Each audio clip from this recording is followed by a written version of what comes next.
C'est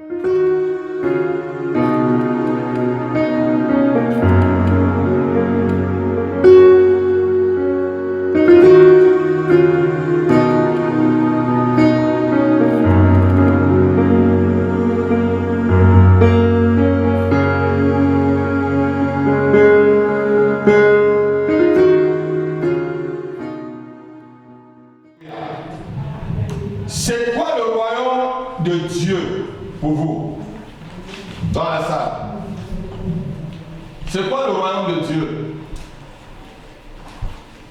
Ah, chrétien de 30 ans, 20 ans. Alléluia. Oh oui. C'est le peuple de Dieu. Tout ça, c'est rentre dans le royaume. Oui. Mais si tu n'es pas sûr, tu penses que...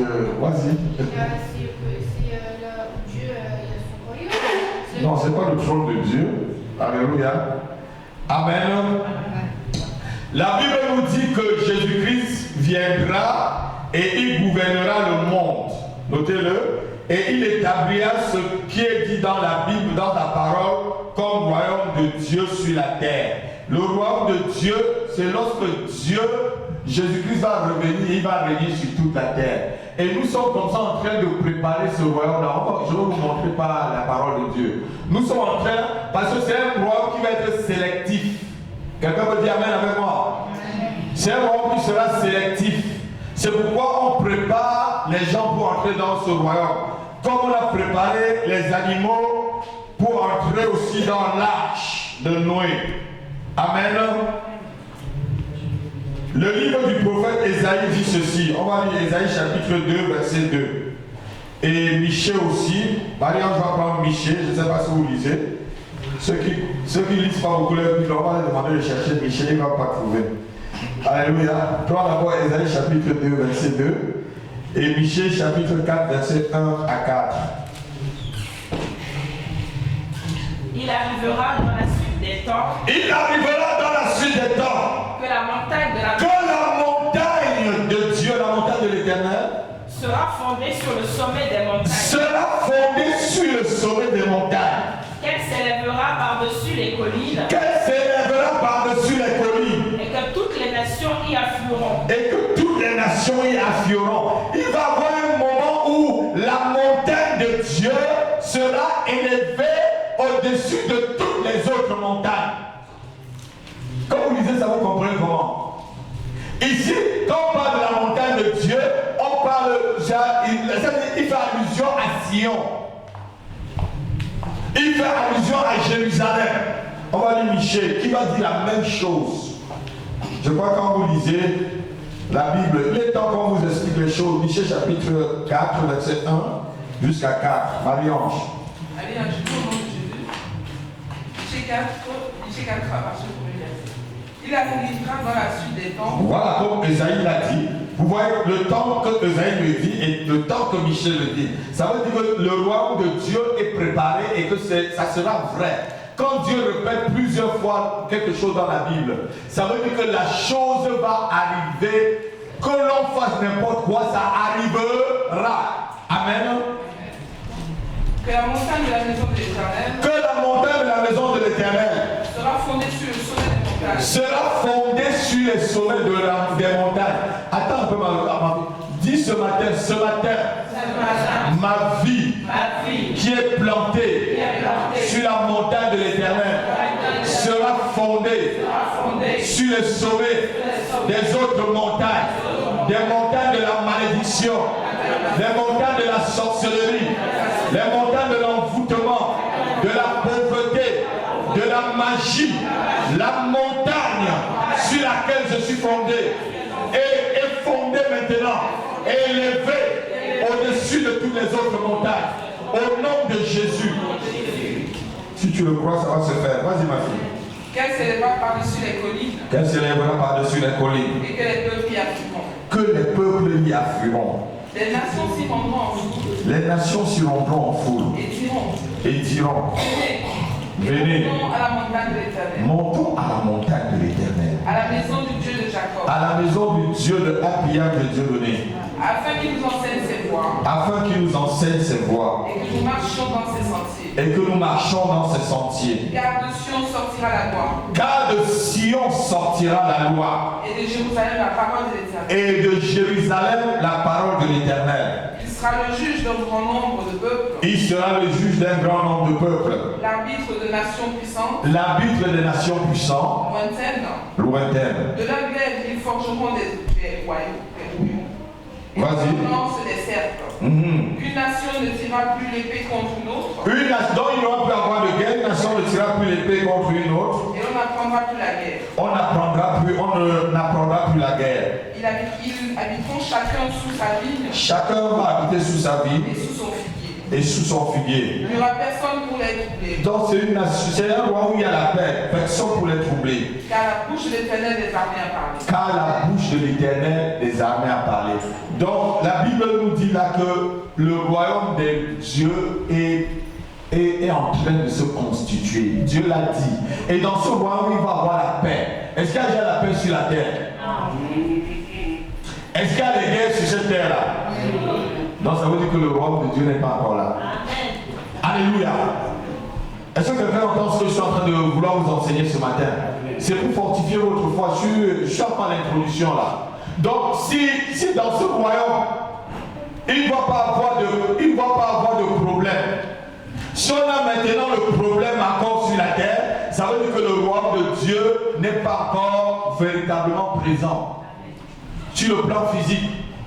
C'est pour vous dire, vous qui entendez souvent certaines personnes prêcher le royaume maintenant de Kingdom Now, en disant que le royaume de Dieu est déjà présent.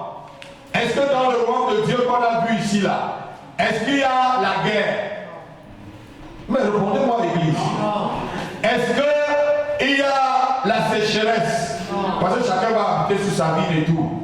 Est-ce qu'il y a un manque? Donc, ça veut dire déjà que est-ce que Jésus-Christ est là pour gouverner et diriger les gens? Donc, ça veut dire que le royaume de Dieu n'est pas encore au-dessus du royaume de la terre. Alléluia. Mais elle est en train de se préparer. Quelqu'un peut dire Amen avec moi? Quelqu'un peut dire vraiment Amen? Le royaume de Dieu ou le royaume de Dieu a commencé lorsque Jésus-Christ est arrivé pour la première fois sur la terre. Et nous voyons que lorsque Jésus arrive et qu'il envoie ses disciples, il leur demande d'aller prêcher l'évangile de quoi? D'aller annoncer le royaume. Amen. Alléluia. Donc le royaume a commencé la première fois que Jésus-Christ est arrivé. 2 Timothée chapitre 3 verset 3. C'est un enseignement ce matin, ce n'est pas une prédication.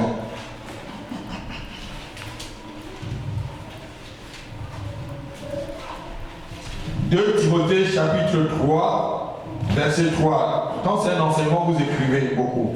Je dis au nom de Jésus. Oui. Insensible, déloyaux, calomniateurs. Non, qu'est-ce que je dis? 2 Pierre, chapitre 3, verset 3, où il dit que sachez que avant tout, il y aura des moqueurs et tout. Vas-y. 2 Pierre, chapitre 3, verset 3. 2 Pierre 3, verset 3, je dis au nom de Jésus. Enseignez par vos apôtres, sachant avant tout que dans les derniers jours, il viendra des moqueurs avec des railleries, marchant selon leur propre convoitise. Est-ce qu'il y a des moqueurs? Est-ce qu'il y a des gens qui se moquent de vous quand vous venez à l'église aujourd'hui? On s'est déjà moqué de qui quand il... Parce que moi, on s'est moqué de moi depuis le premier jour que j'ai rencontré le Seigneur, il y a plus de 20 ans. Alléluia. Donc s'il y a des moqueurs, ça veut déjà dire que le royaume de Dieu n'est pas vraiment encore établi, parce que dans son royaume, il n'y aura pas de moqueurs. Quelqu'un peut dire Amen. Amen. Amen. Pour bien comprendre le processus du royaume de Dieu à venir, Zacharie a dit quelque chose de très très important. Zacharie chapitre 14 verset 9. Il dit que c'est après la bataille d'Armageddon. C'est après la bataille d'Armageddon que le royaume va vraiment s'établir. Zacharie chapitre 14. Quand c'est les enseignements, on écrit beaucoup. Vous allez chercher beaucoup de versets quand c'est les enseignements. Mais quand c'est une prédication, je peux prendre un verset et je le développe sans vous amener à écrire. Zacharie chapitre 14, verset 9. Amen. L'Éternel sera roi de toute la terre. L'Éternel dans ce royaume de cieux, ou royaume de Dieu, l'Éternel sera le roi de toute la terre. En ce jour-là, l'Éternel sera le seul éternel. L'Éternel sera le seul éternel. Ça veut dire que l'Éternel Dieu sera le seul Dieu. Et son nom sera le seul nom. Et son nom sera, est-ce qu'aujourd'hui, là, assis-toi ma fille, est-ce qu'aujourd'hui, là où nous sommes là, l'Éternel est le seul Dieu que les hommes adorent? Les hommes adorent beaucoup de Dieu. Les hommes s'adorent eux-mêmes. Certaines personnes s'adorent. Vous savez qu'il y a des gens qui s'adorent, hein? Ils sont belles ou belles, jusqu'au beau, jusqu'à ce qu'ils s'adorent eux-mêmes. Ils peuvent se mirer 5 fois. J'avais pris l'avion une fois, je rentrais d'une conférence en Martinique avec une jeune dame. J'avais expliqué à maman ingénieur, elle s'est changée 20 fois dans l'avion. J'ai compté le nombre de fois. C'était une ancienne mannequin, une ancienne Miss de France. Elle s'est changée 20 fois. Elle allait, elle se changeait, elle revenait. Elle allait, elle changeait un autre habit, elle revenait. Elle allait dans le train, elle changeait un autre habit. 20 fois dans l'avion. En 8 heures de vol. En 8 heures de vol. Vous voyez une dame qui se change 20 fois devant vous. Ça veut dire qu'elle s'aime. Elle est précieuse à ses propres yeux. Alléluia. L'Éternel n'est pas le seul éternel dans sa vie. Quand l'Éternel sera le seul éternel dans ta vie, tu apprendras à tout laisser et le suivre. Amen. Quelqu'un peut dire vraiment Amen. Amen. Quand c'est les enseignements, les gens n'aiment pas. Quand c'est chaud, là. Ah oui, prêche, pasteur. Dis enseigne, pasteur. Dis enseigne, pasteur. Dis enseigne-moi, pasteur. Quand c'est la prédication, oui, prêche, pasteur. Prêche. Dis enseigne-moi, pasteur. Alléluia. Amen. Donc, dans le royaume de Dieu, ou le royaume des cieux, l'Éternel va être le seul nom qu'on va prononcer. Dieu va être celui qui règne. Dieu va être celui qui va être au centre de toutes choses. Aujourd'hui, Dieu n'est pas au centre de toutes choses sur cette terre. Si Dieu était au centre, on ne devait pas voir les chaises vides. Certains sont là parce qu'ils sont au travail, certains sont là parce qu'ils sont découragés, certains sont là parce qu'un voisin est venu ou peut-être un invité arrivé à la maison, il sacrifie Dieu, il ne vient pas au culte. Alléluia. Quand Dieu va être le seul Dieu dans ton cœur, tu ne pourras pas le sacrifier. Amen. Non, je n'ai pas entendu Amen. Amen. Je n'ai pas entendu vraiment Amen. Amen. Si tu mets vraiment l'Éternel sur l'autel du sacrifice, par rapport à un ami qui t'a rendu visite, c'est que ta vie chrétienne là, je mets des points d'interrogation. Personne ne peut arriver chez moi le dimanche.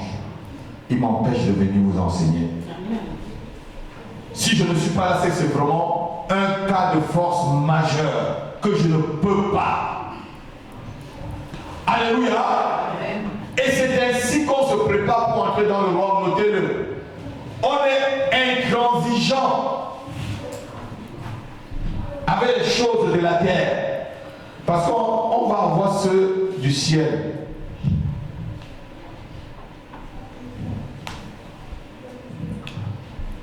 On est intransigeant. Donc, c'est après la bataille de l'Armageddon que Jésus-Christ viendra et établira le royaume de Dieu sur cette terre. La question qu'on peut se poser ce matin est celle-ci. Que faire pour faire partie du citoyen du royaume de Dieu? Note là. Que faire pour faire partie du citoyen du royaume de Dieu? Parce que tout le monde ne sera pas citoyen du royaume de cieux. Je vous le dis et je ne vous mens pas. Tous ne seront pas citoyens du royaume de cieux. Parce que la Bible dit aussi que le salut n'est pas pour un grand nombre. C'est pas le pasteur qui écrit. Ceux qui vous disent que vous faites n'importe comment, là vous allez être sauvés. S'il vous plaît, dites-leur de ne pas flatter vos oreilles. Dites-leur de ne pas flatter votre ego. Dites-leur, dis-moi vraiment la vérité, j'ai envie d'être sauvé. Alléluia. Non, il n'y a pas d'amen là. Amen. Dites amen vraiment. Amen. Donc, comment on peut faire pour être vraiment sauvé? Être parmi des citoyens du royaume. Nous avons une description du royaume de Dieu ou du royaume des cieux dans le livre de Daniel aussi. Avant que je ne réponde à la question que j'ai posée, Daniel chapitre 2, verset 44, vous voyez une description. On parle de 10 rois, de 10 royaumes, et de, vous ne comprenez pas des 10 orteils et tout ça. Vous voyez que c'est les orteils, donc quand vous lisez ça, comment vous comprenez? Daniel chapitre 2, verset 44. Quelqu'un peut le lire? Je lis au nom de Jésus. Dans le temps de ces rois, dans le temps de ces rois, le Dieu des cieux suscitera un royaume qui ne sera jamais détruit. Un royaume comment, frère Godard? Qui ne sera jamais dans le temps de ces rois. Le Dieu des cieux suscitera un autre royaume, une autre montagne qui sera au-dessus des autres montagnes, qui ne sera jamais détruite. Et qui ne passera point sous la domination d'un autre peuple. Et qui ne passera point sous la domination d'un autre peuple. Il brisera. Il brisera. Laisse, on peut s'arrêter à ce niveau-là. Alléluia. Ces rois que vous voyez dans le livre de Daniel, qui sont les 10 orteils dont Nebuchadnezzar a rêvé, c'est les rois de toute la terre aujourd'hui. Vous voyez sur cette terre aujourd'hui, si vous ne faites pas partie d'un cercle, vous ne pouvez rien faire. Regardez l'Espagne avec la Catalogne l'autre jour. Les Catalans veulent leur indépendance et ils ont un président avec des ministres. On leur dit, vous avez voté là maintenant, c'est nous les plus forts. Ce sont ces gens-là qui gouvernent maintenant. Mais Dieu dit qu'il va susciter un royaume. Dis avec moi, un royaume qui ne sera jamais détruit et qui ne passera jamais. Donc le royaume de Dieu ne sera jamais détruit et ça ne passera jamais. Et un homme, ça on ne donnera pas ça à un homme. C'est Christ seul qui régnera dans ce royaume. C'est Jésus-Christ qui régnera dans ce royaume en maître souverain. Alléluia. Amen. Et ces mêmes choses sont parlées dans le Nouveau Testament. Dans Apocalypse chapitre 11, verset 15, on voit toujours l'avènement du royaume par l'apôtre Jean. Le livre de l'Apocalypse, c'est le plus grand livre de la prophétie. Est-ce que vous savez que c'est un livre prophétique? Mais un livre prophétique, c'est quoi? Ça parle du futur. Et c'est mon premier livre que j'ai lu dans la Bible. J'ai lu et relu. Alléluia. Apocalypse chapitre 11, verset 15. J'ai lu au nom de Jésus. Le septième ange sonna de la trompette. Le septième ange sonna de la trompette. Et il eut dans le ciel de fortes voix qui disaient le royaume du monde est remis à notre Seigneur et à son Christ. Oui. Et il régnera au siècle des siècles. Le royaume du monde est remis à notre Seigneur et à son Christ, et il régnera au siècle des siècles. Donc Jésus viendra, c'est quand Jésus va arriver là, en personne, et qui va régner avec nous, parce que la Bible dit que nous régnerons avec lui.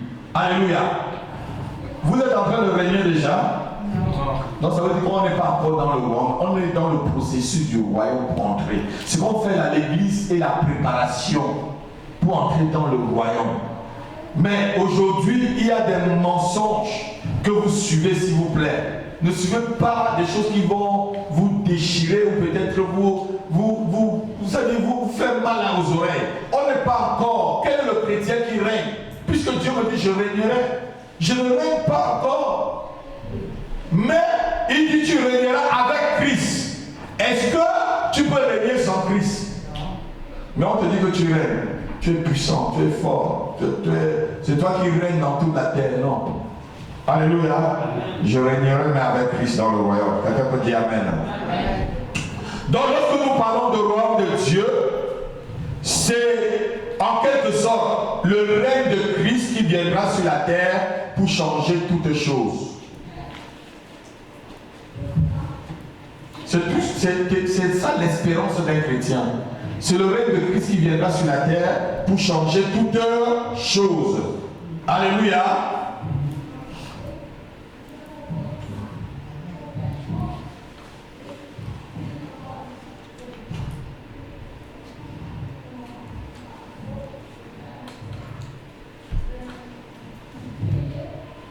Nous allons encore examiner ce matin pour répondre à la question que je viens de poser, comment faire pour être vraiment citoyen du ciel, citoyen du royaume. On va prendre le livre de Matthieu chapitre 3, verset 1 à 2.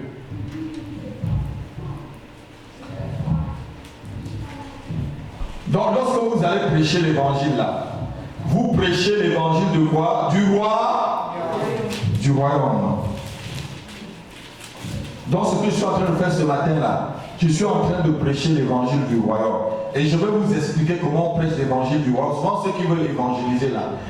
L'évangélisation, ce n'est pas des gros mots. Alléluia. Un seul petit mot à quelqu'un, seulement peut-être que Jésus-Christ t'aime, il est mort à la croix. C'est fini. Ça peut le suivre durant si c'est fait sous l'onction et sur quelqu'un vraiment qui est disposé. Amen. Évangile selon Matthieu chapitre 3, verset 1 à 2. Je lis au nom de Jésus. En ce moment-là, par Jean-Baptiste, prêchant dans le désert de Judée, il disait, repentez-vous car le royaume des cieux est proche. Car le royaume des cieux est... Repentez-vous. Car le royaume des cieux est proche. Matthieu dans son évangile parle du royaume des cieux. Parce que comme je vous ai dit, il parlait aux Juifs. Mais lui va vous parler de la même chose. Mais il va vous parler du royaume de Dieu. Amen. Le royaume des cieux et le royaume de Dieu, c'est la même chose. C'est identique. Alléluia. Jean prêchait l'évangile du royaume des cieux en parlant aux hommes de repentance. Notez un, pour être citoyen, il faut être quelqu'un qui s'est repenti. Pour faire partie du royaume, la première chose dans ta vie, c'est que tu dois te repentir.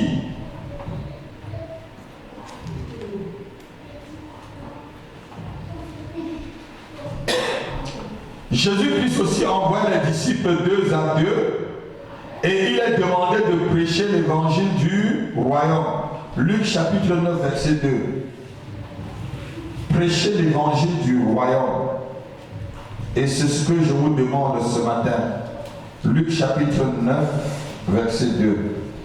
Il les envoyait 2 à 2 pour prêcher l'évangile du royaume. Oui. Il les envoya prêcher le royaume de Dieu et guérir les malades. Amen. Prêcher le royaume de Dieu et guérir les malades. Amen. Donc, en quelque sorte, lorsqu'on prie pour les malades, on chasse les démons ici, on est en train de manifester le royaume de Dieu qui va arriver. Parce que dans le royaume de Dieu, on chassera plus les démons. Plus de personnes seront possédées. On ne guérira plus les malades, puisque personne ne sera malade. Alléluia. Donc, Jésus envoie les disciples d'aller prêcher le royaume et guérir les malades. Alléluia. Maintenant, comme nous avons compris que prêcher l'évangile du royaume, c'est annoncer aux gens de se repentir. Amen. Et il y a aussi quelque chose dans la prédication du royaume de Dieu que tu dois comprendre. Lorsque nous prêchons, nous parlons du royaume de Christ qui va établir sur la terre, nous sommes en train d'expliquer aux gens 3 choses. Que Christ est mort, notez-le. Que Christ a été enseveli, notez-le. Et que Christ est ressuscité. 1. Que Christ est mort à la croix pour eux. Que Christ a été enseveli. Et que Christ est ressuscité.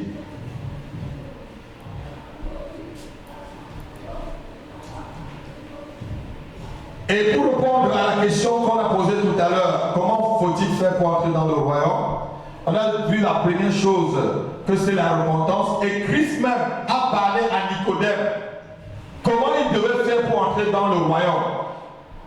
Alléluia.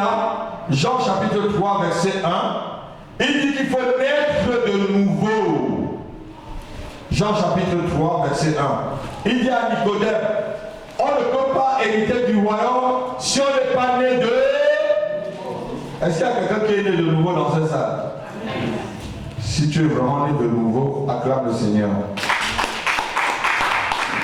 Ceux qui sont nés de nouveau sont là. Quand tu es né de nouveau, tu ne fuis jamais.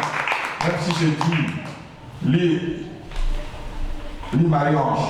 Jean chapitre 3 verset 1. Je lis au nom de Jésus. Mais il y eut un homme d'entre les pharisiens, nommé Nicodème, un chef des Juifs, qui vint, lui, auprès de Jésus de nuit. Oui, va sur le verset 3, s'il te plaît, vas-y. Et lui dit, Rabbi, nous savons que tu es docteur venu de Dieu, car personne ne peut faire ces miracles que tu fais si Dieu... Jésus guérissait les malades, il chassait les démons, donc il était en train de préparer le royaume. Vas-y. Jésus lui répondit, en vérité, je te le dis, si un homme ne naît de nouveau, il ne peut voir le royaume de Dieu. Si un homme ne fait quoi? Le naît de nouveau. Donc pour voir le royaume, pour faire partie des citoyens du royaume, il faut être né de nouveau. Né de nouveau, là, ça veut dire que tu t'es vraiment repenti, que tu es passé aux eaux du baptême, que tu as tout lâché. On va voir comment la repentance s'insérait. Alléluia. Donc, comme on voit dans le verset 3 jusqu'au verset 5, si un homme n'est pas né de nouveau, il ne verra pas le royaume de Dieu. Et vous voyez que lorsque vous lisez la Bible, c'est la première fois ici qu'on note le terme naître de nouveau, parce que les autres évangiles ne parlent pas de naître de nouveau. Lorsque tu lis Matthieu, il ne parle pas de naître de nouveau. Tu lis Luc, il ne parle pas de naître de nouveau. Même Marc aussi ne parle pas de naître de nouveau. C'est ici qu'on sent naître. Naître de nouveau, c'est quoi? Lorsque Jésus parle de la nouvelle naissance pour entrer dans le royaume, il s'agit d'une naissance. Il ne s'agit pas d'une naissance physique, mais d'une naissance spirituelle. Notez-le. Jésus ne dit pas que tu vas entrer encore dans le ventre de ta mère pour ta couche. C'est que tu dois naître spirituellement. Et je vais vous expliquer ce matin que veut dire naître spirituellement. Alléluia. Donc c'est une naissance pas physique, mais spirituelle. Et vous voyez ici que Jésus-Christ n'a pas souligné les bonnes œuvres, ni la bonté naturelle à Nicodème. Notez-le. Jésus-Christ ici, est-ce qu'il a dit qu'il faut être bon naturellement, ou il faut poser les bonnes œuvres pour voir le royaume? Non. Tu peux être quelqu'un de bon naturellement, mais qui ne voit pas le royaume de Dieu. Il y a des gens bons naturellement. Alléluia. Il y a des hommes naturellement bons, mais ils ne feront pas partie du royaume de Dieu. Il y a des femmes naturellement bonnes, mais elles ne feront pas partie du royaume de Dieu. Pour faire partie du royaume de Dieu, il faut naître de nouveau. C'est ce qu'il faut expliquer aux gens lorsque vous les prêchez l'évangile. Ils vont dire, moi je ne fais pas du mal, je n'ai jamais volé, je n'ai jamais fait ceci, je ne fais pas du mal aux gens. Ta bonté naturelle ne t'amènera pas à voir le royaume de Dieu. Amen. Il faut naître de nouveau. Il faut que Christ soit ton Seigneur et Sauveur personnel. Parce qu'il y a des gens qui sont bons naturellement. Vous le connaissez, non? J'ai mon oncle, c'est quelqu'un de bon naturellement, mais il n'est pas encore né de nouveau. Je prie toujours pour lui. Mon oncle à moi, c'est lui-même qui m'a élevé. Il est bon naturellement. Tu lui donnes un billet, ou tu lui laisses le billet, là, tu donnes des numéros, papa. Tu reviendras 10 ans après, il va te donner les mêmes billets avec les mêmes numéros. Quelqu'un de tellement honnête, mais il n'est pas sauvé. Tonton n'est pas sauvé. Ma petite soeur m'a dit, mais tonton il est couillon ou quoi? Je lui ai laissé de l'argent au lieu de... Et quand je me dis, viens me donner la même... Je dis, mais qu'est-ce que... Je dis, mais c'est quelqu'un, il est comme ça. Parce qu'elle lui a donné de l'argent, quoi, puisqu'il fait des petits commerces. Elle croyait qu'il ne devait pas mélanger dans son commerce. Non, qu'elle devait mon argent. Il a dit encore, il est dedans. C'est très bien. Il ne comprend pas tant. Il dit, mais c'est comme ça, il est bon naturellement, c'est comme ça qu'il est. Alléluia. Mais il n'est pas sauvé. Je dois continuer à prier pour lui. Je dois lui prêcher l'évangile pour qu'il soit sauvé. Tu n'entendras jamais que mon oncle a fait quelque chose du mal à quelqu'un. Non. Mais il n'est pas sauvé. Vous voyez que Jésus n'a pas insisté sur la bonté naturelle. Alléluia. Ni sur les bonnes œuvres. Mais il a demandé que celui qui doit faire partie du royaume de Dieu doit être né de nouveau. Que veut dire vraiment naître de nouveau? Naître de nouveau, c'est accepter la mort de Christ. Notez-le. Accepter la mort de Christ. Accepter l'ensevelissement de Christ. Et accepter la résurrection de Christ. J'explique à l'église. Si tu es vraiment né de nouveau, ça veut dire que tu vas accepter mourir aussi toi-même. Tu vas aussi accepter être enseveli toi-même. Et tu vas accepter aussi être ressuscité toi. J'explique. Mourir en toi, ça veut dire quoi? Ça veut dire que tu vas mourir à ta propre personne.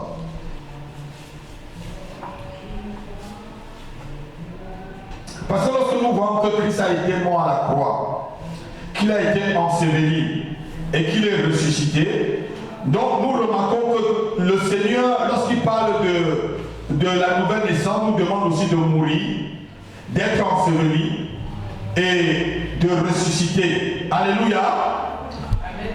Si Jésus a payé le prix de la mort, de son ensevelissement et après sa résurrection, ce sont ces trois étapes qui amènent une personne à reconnaître qu'elle est née de nouveau. Si tu as encore ta grosse chair, si tu as encore ta grosse personnalité, si tu as encore tes propres opinions à toi, qui luttent contre les opinions de Dieu, même si je t'ai mouillé dans l'eau de la Seine, tu n'es pas né de nouveau. De la main, pardon. Tu n'es pas né de nouveau. Tu es seulement mouillé. La même personne est là. Quelqu'un peut dire Amen. Amen. Dis enseigne-moi, pasteur. Non, dis enseigne-moi, pasteur. Alors, quand je prie, je dis prêche, pasteur, prêche. Dis enseigne-moi, pasteur. Alléluia. Quand c'est la prédication, prêche. Alléluia. Alléluia. Hein? Et même l'offrande de prophète, le prophète est là. Le prophète aussi enseigne. Amen, amen. Alléluia. Amen. Un bon enseignement, l'offrande de prophète va aussi arriver. Amen. Les gens n'aiment pas les enseignements. Enseigne-moi, pasteur. Enseigne-nous, pasteur. Amen. Donc, Christ disait à Nicodème que Nicodème devait mourir en lui-même. Donc, quand tu meurs en toi-même, ça veut dire que c'est Dieu qui prend la première place. Comme on a lu tout à l'heure dans le livre de Zacharie, l'Éternel sera le seul et le nom de l'Éternel sera le seul nom. Quand quelqu'un meurt à lui-même, Dieu est le seul nom de sa vie. Quand j'arrive quelque part, il faut que je m'annonce. Je m'annonce directement pasteur, donc je m'annonce directement chrétien. J'annonce qui je suis. Parce que c'est la seule personne qui vit en moi. C'est Christ qui vit en... Où vous me prenez tel que je suis, où vous me laissez. Parce que il n'y a pas de... Je dois dire, il n'y a pas de... Comment je peux expliquer? Partage. Il n'y a pas de partage entre ce que vous allez me dire et ce qui est en moi. Vous me prenez tel avec mon Christ ou vous ne me prenez pas. Quelqu'un peut dire vraiment Amen. Amen. Et c'est comme ça qu'on devient citoyen du royaume. On se prépare pour être citoyen du royaume. Parce que dans le royaume, tu n'auras pas à adorer deux choses. Tu n'auras pas deux opinions. Vous savez, le monde est en train de préparer son propre royaume avec le diktat de la pensée unique. On te dit ce que tu dois faire, Marie-Ange. On te dit qu'est-ce que tu dois faire, qu'est-ce qui est bon pour toi. On t'oblige à avoir un email sur Internet pour faire telle chose. On t'oblige d'avoir un portable. On t'oblige. Que tu le veux ou pas, on t'oblige. Pensée unique, direction unique, parce qu'ils ont un seul Dieu et c'est la copie totale du royaume qui viendra, de la montagne qui sera au-dessus de toutes les autres montagnes. Quelqu'un peut dire Amen. Je ne sais pas si l'église me comprend ce matin, Seigneur. Je ne sais pas si c'est plus dur que pour vous. Enseigne, pasteur, enseigne. C'est difficile ce que je suis en train de dire, alors que je trouve ça très simple. Aujourd'hui, là, on nous a tous obligés. Carte bleue. On a commencé par obliger les gens à ouvrir les comptes. Quand tu n'as pas un compte, tu ne peux pas avoir le travail. Quand tu vas chercher le travail, tu signes quand tu signes le contrat de travail, on te dit donne-moi ton riz. Ça vient doucement, doucement. C'est ça, non, frère Georges? Donne-moi ton riz. Doucement, doucement. Bientôt, on te demande un peu le riz maintenant là. C'est carte bleue. Et c'est en train d'évoluer maintenant jusqu'à 666 bientôt là. Ils vont bientôt vous mettre la puce. Les gens les numérotés là. Hein? Les numérotés là. Oui, mais là, c'était les premières étapes ça. Donner un numéro matricule à tout le monde, c'était les premières étapes pour vous identifier. Mais maintenant, ça monte de l'échelon. Maintenant, on va mettre la puce. Ça veut dire que quand on va mettre la puce là, tu vas passer là. Ici là, il y a le wifi dans la salle là, non? Donc je peux connaître qui tu es. Je peux tout te lire. Paris-France. Pas ta puce là, je te capte, je te lis tout. Et ils ont une autre carte maintenant, ils appellent carte sans contact. S'il vous plaît, église, ne prenez pas carte sans contact. Mais c'est obligatoire. Non, c'est pas obligatoire, c'est une option qu'on te propose. Tu pèses dessus. Oh ma fille, avec ça, carte sans contact, quelqu'un te lit tous tes données bancaires. Ton sac est fermé là. Ils ont des logiciels qui te mettent seulement sur ton sac. Même dans le métro, ils font seulement ça comme ça. Ils te lisent toutes tes données bancaires. Parce que c'est par des ondes. Si tu as carte sans contact là, change-le. Votre pasteur, il faut qu'on me mette la corde au cou. Ils vont continuer, mais on va s'arrêter, on va bagarrer au niveau. Alléluia. Tu acceptes la carte, mais tu n'acceptes pas les données de pays et tout. Non, tu n'acceptes pas ces données sans contact et tout. C'est pas la donnée. Non, c'est la donnée que tu... Alléluia. Et écoutez-moi très bien. En parlant du royaume du monde qui est en train de se bâtir, aujourd'hui, on fait que tout le monde adore le seul Dieu. Le seul Dieu, c'est quoi? C'est le matérialisme. La nouvelle technologie qu'on nous présente comme si c'était quelque chose de très... Est-ce que tout ce qu'on nous présente vraiment comme nouvelle technologie, est-ce que ça facilite notre vie? Soyons clairs. Est-ce que ça nous facilite vraiment la vie? Non. Mais même comme ça ne te facilite pas la vie, mais on t'oblige.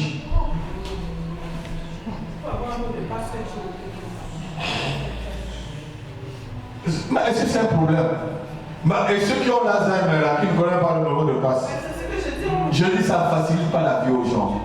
Tout simplement parce que quoi, on va arriver à un niveau où, comme la Bible dit, si tu n'as pas la marque, tu ne peux pas acheter ni vendre. Les échanges ne seront plus des échanges d'argent. Parce que l'argent liquide, ils veulent le faire disparaître. Ça veut dire quoi? Ça veut dire, même si tu viens chez moi, je te dépanne 10 € ou 20 €, on va connaître que j'ai donné 20 € à Elodie. Parce que je vais te le donner par carte. Et en Afrique aujourd'hui, ils ont tellement développé les paiements par téléphone que je peux envoyer 5 000 francs à quelqu'un en Afrique. Voilà, tata, je t'envoie 5 000. Alors, ça connaît que je te donné 5 000. Alléluia. Donc, tu ne peux même plus faire quelque chose en cachette. Il n'y a plus de vie privée. Donc, ça veut dire que leur royaume est en train déjà de s'affaiblir. La Bible dit qu'on va voir des choses comme ça, on saura que leur royaume est en train de s'affaiblir. Donc, quand tu es né de nouveau, on revient sur naître de nouveau, ça veut dire que Jésus-Christ est le centre de ta vie.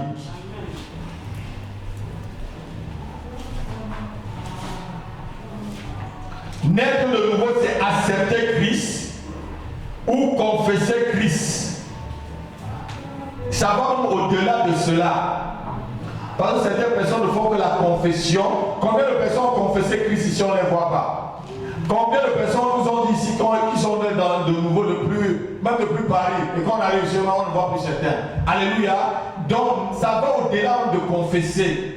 Comme la Bible dit, si quelqu'un croit de son cœur que le Seigneur Jésus, quelqu'un confesse de sa bouche, qui croit, Romains chapitre 10, verset 9 à 10. Ça va au-delà de cela, de confesser de sa bouche le Seigneur Jésus. Romains chapitre 10, verset 9 à 10. Romains 10, verset 9 à 10. Oui. Au nom de Jésus. Si tu confesses de ta bouche le Seigneur Jésus, si tu crois dans ton cœur que Dieu l'a ressuscité des morts, Oui. tu seras sauvé. Verset 10. Oui. Car c'est en croyant du cœur qu'on parvient à la justice. Oui. Et c'est en confessant de la bouche qu'on parvient au salut, selon ce que dit l'Écriture. Amen. Amen. Si tu confesses de ta bouche, donc si tu confesses déjà que Christ est ton Seigneur et qu'il est vraiment ton Dieu, tu es sauvé, tu fais partie du royaume. Mais certains le disent, mais ce n'est que les verbes, c'est que la parole en l'air. Les actes doivent suivre la parole. Il faut comprendre que lorsque tu acceptes Christ, tu dois accepter aussi sa mort, tu dois aussi accepter son ensevelissement et tu dois aussi accepter sa résurrection. Lorsque tu acceptes Christ, tu dois accepter sa mort. Donc la mort là, c'est la difficulté, c'est la croix, je vais vous expliquer plus loin. Tu dois accepter aussi son ensevelissement. L'ensevelissement, c'est l'ensevelissement de tout ce que tu faisais, de tous les autres dieux, les dieux de tes pères. Les autels sur lesquels tes pères intentaient des choses. Alléluia. Tu dois les refuser catégoriquement. Catégoriquement. Moi, je suis Bantou, Bamileke. Nous venons à peu près de l'Égypte ancienne. Et chez nous, on respecte le sabbat. Je montre comme un film du pays Bamileke. Tu sais, ce qu'on appelle le liège. C'est le sabbat. Amen. Et c'est tellement respecté dans les villages, même jusqu'aujourd'hui, que on a mélangé et la culture juive que nous on avait, que nous les Bamileke qu'on vient de l'Égypte avec, amen, et beaucoup d'animisme. Ils font en même temps le sabbat, mais ils retirent les crânes, ils retirent ceci, ils croient de ceci. Non, on ne doit pas mélanger. Alléluia. Quand j'ai rencontré le Seigneur, quand je suis devenu chrétien, j'ai lu le livre de Lévitique. Si tu lis tout le livre de Lévitique, lis vraiment si tu connais la coutume bamileke, tu vois que c'est tout ce qu'on fait au village bamileke. C'est tout ce que nous on fait dans mon village. Mais il n'y a pas Christ dedans. Alléluia. Tout le livre de Lévitique, c'est tout ce qu'on fait chez moi. Parce que les bamileke, c'est un peuple qui s'est séparé des Juifs lorsqu'ils allaient à la terre promise. Nous on est redescendus. On n'est pas parti avec le ramassis. Il n'y a pas ça aussi. Voilà, on n'est pas parti avec le ramassis, on est redescendu.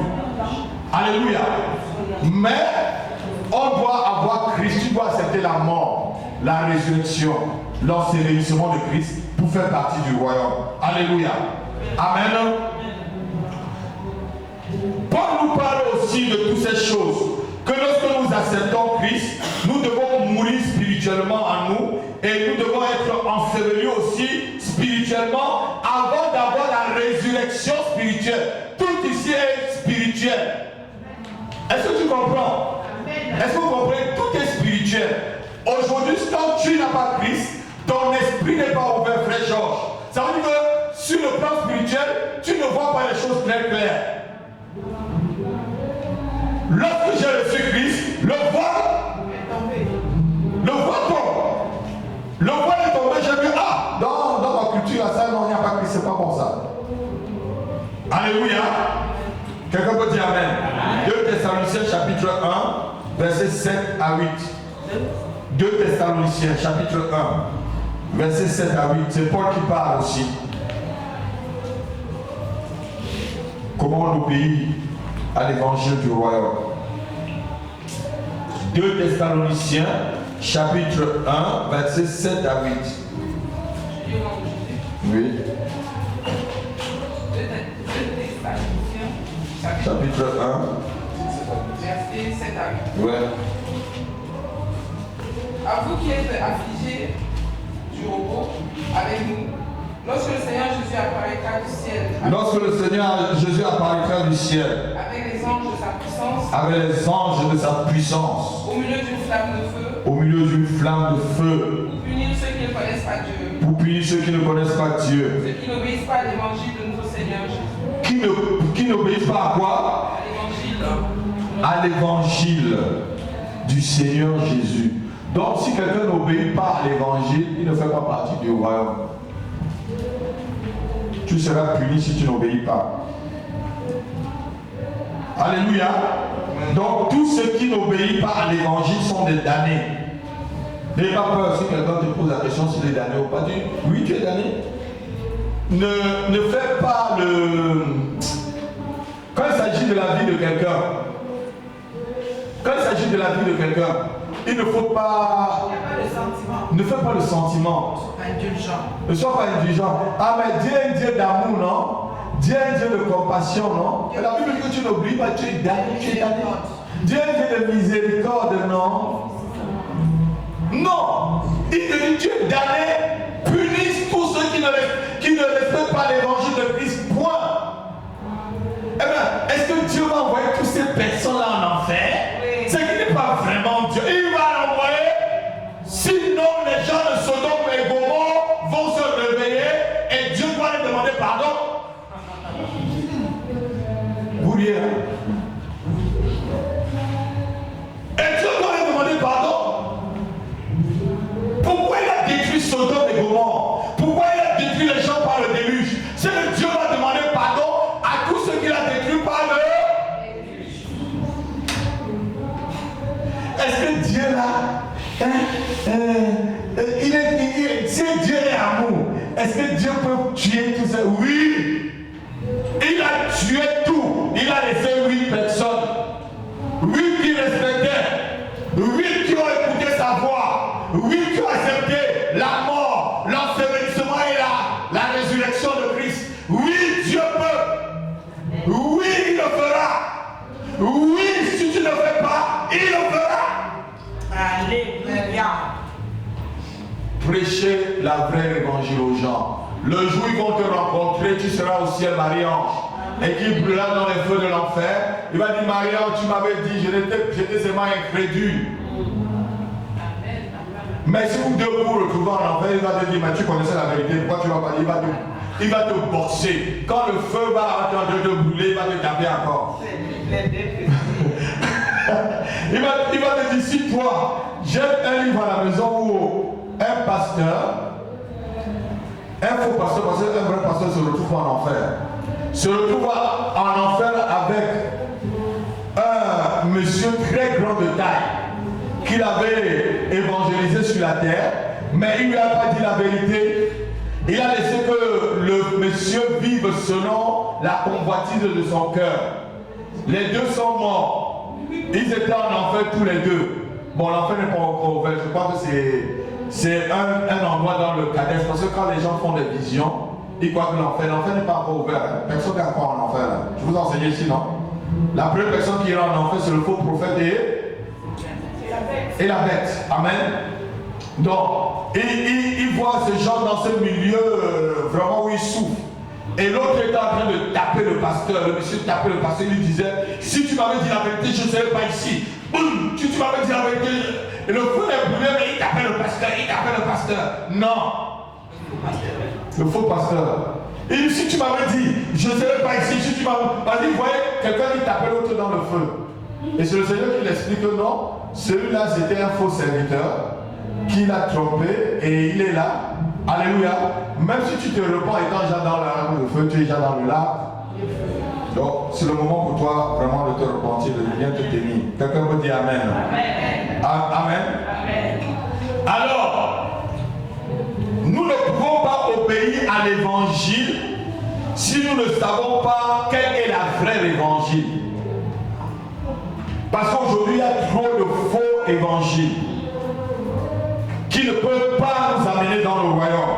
Quelqu'un peut dire Amen. Amen. L'évangile que Paul prêche et que Paul parle, il a écrit aux Thessaloniciens, à l'église de Corinthe, c'est celle-ci que moi-même je vous prêche tout le temps. 1 Corinthiens chapitre 15, verset 1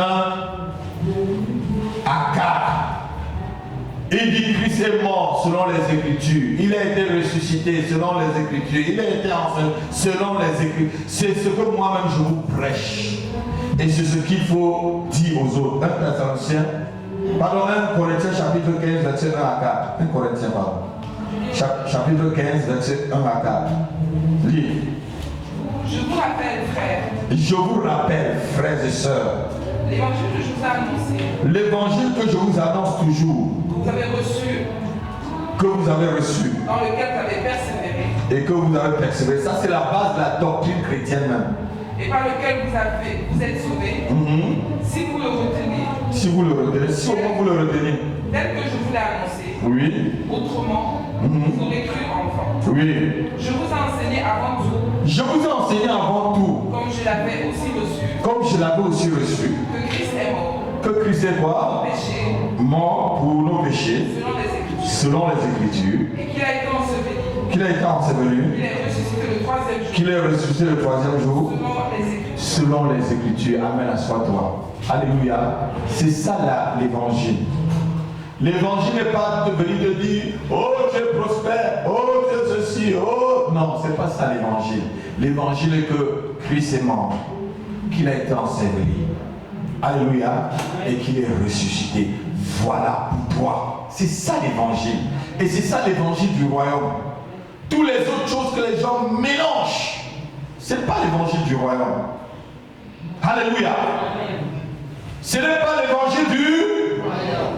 Si on t'explique que c'est pas, ou c'est pas, il y a un nom là au Congo là que les gens utilisent pour Kibanga, que c'est pas Kibanga que tu vas être, vous avez entendu parler de Kibanga, non? Le dieu de Kibanga, les Kibangis. Ouais, vous avez entendu parler de Kibangis, non? Oui, il chante des démons au nom de Kibanga. Oui, il dit que c'est pas Kibanga que tu vas être. Non, dis à la personne que non, frère Godard, dis-le que non. Tu le cites des versets là. Hein? Tu lui cites ces enseignements là. Il va être confondu. Quelqu'un peut dire Amen. Amen. Amen. Donc, Paul dit qu'il faut annoncer l'évangile. Que Christ est mort, enseveli et ressuscité. Annoncer l'évangile, c'est prêcher la mort. Prêcher l'ensevelissement, comme j'ai dit, la résurrection de Christ. Donc, naître de nouveau, c'est accepter la mort de Christ, l'ensevelissement de Christ, je répète la même chose, et sa résurrection. Et marcher comme étant des citoyens du royaume. Amen. Tu ne peux pas être mort et tu marches comme étant quelqu'un de vivant. Si tu étais quelqu'un qui t'insultait et que tu répondais aujourd'hui dans le royaume, on te dit si on t'insulte, ne dis rien. Si on se moque de toi, ne dis rien. Alléluia. Amen. Amen. Amen. Moi, je pardonne à tous ceux qui m'ont fait du mal, hein, même dans le ministère. Peut-être qu'ils continuent à... Il y a un monsieur qui a eu une année, qui a parlé de ma femme et moi pendant 6 mois, quelque part. Moi, je pardonnais tout ça. On ne dit rien. On ne dit rien. Chacun continue son chemin. À la fin, on saura qui servait Dieu et qui ne servait pas Dieu dans mariage. Alléluia. Certaines personnes, quand vous croisez leur chemin, Dieu vous enseigne par eux. Alléluia. Ou Dieu vous éprouve aussi par cette personne-là. Je crois que c'était une épreuve pour moi. Pour voir si vraiment je peux tenir des autres épreuves. Et je tiens. Continue à tenir. Mais je fais avec toute la force que Dieu me donne. Et je voudrais que vous associez aussi votre force pour qu'on fasse ensemble avec la force que Dieu donne à chacun. En associant nos forces, on arrivera à bâtir vraiment la partie du royaume de Dieu que Dieu veut que nous bâtissons. Amen. Non, je n'entends pas vraiment. En associant vos forces avec moi, ensemble, on fera. Je suis sûr que si vous vous donnez comme moi aussi je me donne, on fera notre part de carré. Amen. Alléluia. On dit le pré-carré, on fera notre part de pré-carré dans le royaume. Je ne sais pas, le pré-carré qu'on nous donne dans le royaume, c'est la porte en sardoise. Parce qu'il y a 12 portes. Peut-être la porte qu'on est en train de bâtir là, on est en train seulement de polir. Marie-France, peut-être tu es en train seulement de polir avec ce ministère-là, les couloirs ou peut-être les colonnes de la porte de Sardoise, qui fait partie des 12 portes de Jérusalem.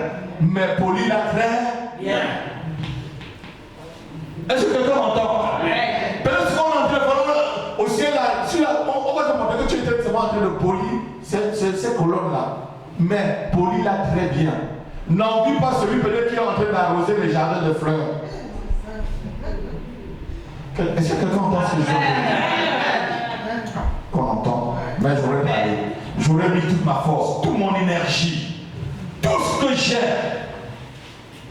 Quand on est dans le royaume, on met toute son énergie, tout ce qu'on a, on investit tout ce qu'on a. Je dis tout. Si tu retiens quelque chose, c'est que tu ne fais pas citoyen du royaume. Tu t'investis totalement. Tu dis à Dieu, si tu échoues, ma vie est foutue. Quelqu'un me dit amen. Amen. Tu dis, Seigneur, si ça ne marche pas, c'est toi qui répondras. De toute façon, nous tous on passera devant Dieu un jour. Si tu penses qu'aujourd'hui, ça va être peut-être un autre jour. Alléluia. Donc de toute façon, chacun ici dans la salle rencontrera Dieu. Amen. Donc ça veut dire que si j'ai passé toute ma vie à Seigneur et que j'ai misé, tu vas me répondre le jour que je serai devant. Donc et comme Dieu ne le devant ma personne. Amen. Il ne échouera jamais avec nous. Je pense qu'il va échouer avec nous. Et je ne pense jamais qu'il échouera. Alléluia. Donc, investis-toi vraiment dans le ministère corps et âme. Ce ministère est de Dieu. Cette église est de Dieu. Cette église est une entreprise de Dieu. Quand je dis entreprise, ça veut dire que c'est Dieu qui l'a entrepris. Je ne dis pas que c'est une entreprise comme... Pas qu'on entend entreprise, entreprise, ça veut dire qu'il y a Dieu qui génère. Non. Ça veut dire que c'est Dieu qui l'a entrepris. C'est Dieu qui est la source. Ceux qui ont des oreilles pour entendre, entendent. Même les païens. Il y a un païen qui travaille ici qui a dit, qui a parlé un mot, je ne veux pas répéter. Ceux qui étaient là, ils ont entendu. Il a dit qu'ici là, c'est Dieu. Ailleurs, c'est pas dit ici là. Il a préoccupé, il dit ici là. Il y a l'esprit de Dieu. Ah, papa, je n'ai rien dit. Alors qu'il a travaillé là-bas et ici. Et il confirme qu'il y a Dieu ici là. Hein? Ici là, c'est pas l'argent, ici là, c'est Dieu. Vous là-bas, vous cherchez l'argent, mais ici là, c'est Dieu. C'est pas moi qui l'a soufflé à l'oreille, papa. C'est Dieu qui confirmait qu'il est ici. Est-ce que quelqu'un peut vraiment acclamer? Il ne me connaît pas. Il m'a connu que mercredi. On se met une fois, on appelle au téléphone et dimanche est venu là. Il confirme. Et il a fait des travaux dans plusieurs églises. Il m'a dit, pasteur, chez toi là. Bon, on va continuer notre travail. Que Dieu soit loué. Que Dieu soit loué. Je resterai toujours comme il m'a mis. Et je continuerai. Soyez avec moi comme ça. N'ayez pas honte. N'ayez pas honte qu'on nous ridiculise, qu'on nous fasse. Dieu fera. Amen. Alléluia. Amen. Comment on peut accepter Christ dans sa vie?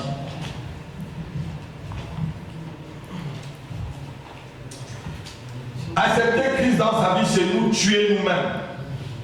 Je vais prendre 5 minutes. Quand c'est les enseignements, c'est un peu long. Si c'était la prédication, j'aurais déjà fini. Donc, accepter Christ, c'est se tuer soi-même. Pas physiquement, mais spirituellement. C'est mourir au moi. Moi, je suis. Moi, je suis. Est-ce que moi, je vais aller dans une église comme ça? Il n'y a pas de moquette par terre. Hein? Moi, je suis allé dans une église, ils sont peut-être 30 le culte de moi, je suis quelqu'un qu'il faut respecter. Quand j'entre, ton moi là, Dieu te demande de tuer ça, afin d'entrer dans le royaume. Parce qu'il y a une seule personne que l'Éternel dans le royaume. On dit que le seul nom qui sera. Alléluia, non, tu dois te tuer toi-même. La repentance, c'est se détourner d'une vie égoïste et se centrer sur une vie où la volonté de Dieu seul brille. Je crois que la sœur Virginie a dit ça tout à l'heure ici. La repentance, c'est se détourner de ta vie égoïste ou que tu ne penses qu'à toi. Je ne pense à mes bénédictions, je pense qu'à moi. Non, tu te détournes de cela et tu te centres sur la volonté de Dieu seul. Se repentir encore, c'est prendre la décision à partir d'aujourd'hui de ne plus faire ce qui te plaît, mais de faire ce qui plaît à Dieu. Tu as levé ta main. Seigneur, Seigneur, lève ta main avec moi. Seigneur, à partir d'aujourd'hui, je prends la décision de me repentir sincèrement et de ne plus faire ce qui me plaît, mais faire ce qui te plaît. Comme tu as dit, seule ta volonté soit faite. Oui, Seigneur, je veux faire ta volonté et non la mienne. Au nom de Jésus-Christ. Amen. Se repentir, c'est ranger ses opinions de côté et accepter les opinions de Dieu. Et c'est dur ça, non? Non, c'est pas dur. Quand tu es vraiment converti, c'est plus dur. Quand tu es vraiment repenti, c'est plus dur. Tu ranges tes opinions de côté, tu prends celles de Dieu. Si c'est dur, c'est que tu as une petite rébellion dans ton cœur. Ça, c'est la vraie repentance.